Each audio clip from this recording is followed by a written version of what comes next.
बिहार में विधानसभा चुनावों की घोषणा नहीं हुई है। ऐसा माना जा रहा है कि नवंबर में 2 चरणों में चुनाव होने हैं, लेकिन इससे पहले सबसे ज्यादा इस चुनाव को लेकर के जो उत्साहित हैं वो हैं राहुल गांधी। उन्होंने पहले हाइड्रोजन बम फोड़ने की घोषणा की, लेकिन ऐन मौके पे उन्होंने इस कार्यक्रम को क्रमिक रूप से चलाने का ऐलान किया और अब कभी किसी वक्त वो हाइड्रोजन बम फोड़ सकते हैं।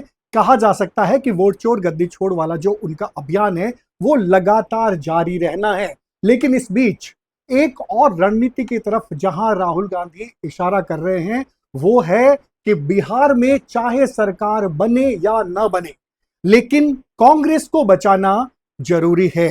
दूसरे अर्थों में इसको कहें तो कहीं ना कहीं राहुल गांधी दिल्ली का फार्मूला यहां भी आजमाना चाहते हैं कि चाहे कुछ भी हो जाए लेकिन कांग्रेस का रेपो डाउन नहीं हो।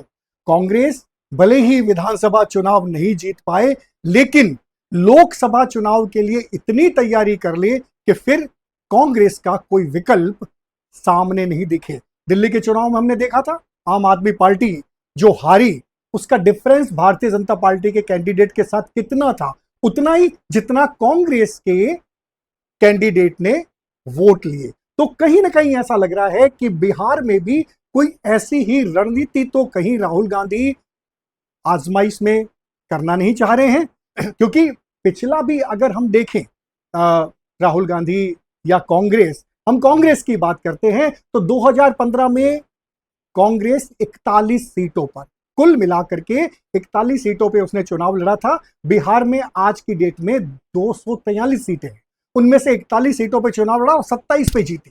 फिर 2020 में कांग्रेस 70 सीटों पे चुनाव लड़ती है और 19 सीटें जीतती है। और आज हम जब देखते हैं तो कांग्रेस का दावा 100 से अधिक सीटों पर है। ये जो दावा है ये कहां इशारा करता है?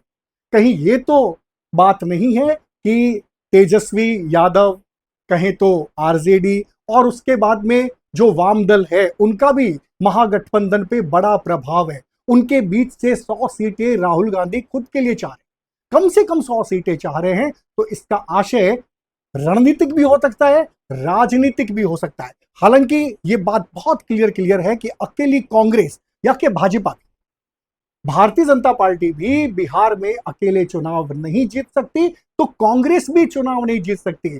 यहां तक हम कह सकते हैं कि नीतीश, अभी उनका भविष्य भी निश्चित नहीं है। चिराग पासवान ने अपने आप को हनुमान कह करके एक नए समीकरण बना दिए हैं और जनसुराज प्रशांत किशोर ने जिस तरह से धीरे धीरे चहलकदमी करते हुए राजनीति में, सक्रिय राजनीति में जिस तरह से अपना एक स्थान बनाया है, वो ये बात को साबित करता है कि वहां पे संभावनाएं कम नहीं है।